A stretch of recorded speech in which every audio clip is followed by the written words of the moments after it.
what's up for September? Saturn puts on a spectacular show, a sunrise conjunction shines bright, and we ring in the autumnal equinox.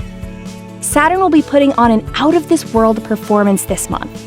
While Venus and Jupiter shine in the eastern morning sky, the ringed planet will be incredibly bright in the sky throughout September, in the eastern evening sky and western early morning sky.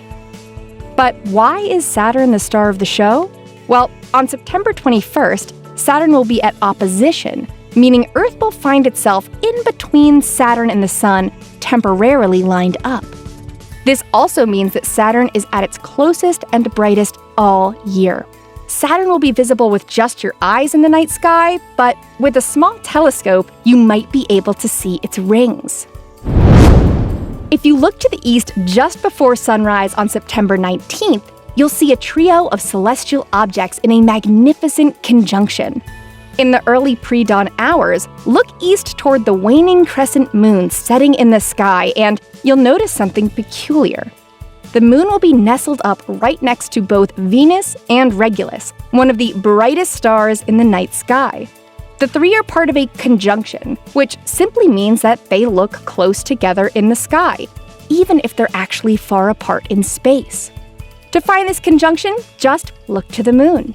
And if you want some additional astronomical context or want to specifically locate Regulus, this star lies within the constellation Leo, the Lion. On September 22nd, we mark the autumnal equinox, or the official start of fall in the Northern Hemisphere. Astronomically, this is the time when the sun finds itself exactly above the equator. On this day, our planet isn't tilted toward or away from the sun, and both day and night are almost exactly 12 hours, with a few small exceptions. Here are the phases of the moon for September. You can stay up to date on all of NASA's missions exploring the solar system and beyond at science.nasa.gov. I'm Chelsea Goad from NASA's Jet Propulsion Laboratory, and that's what's up for this month.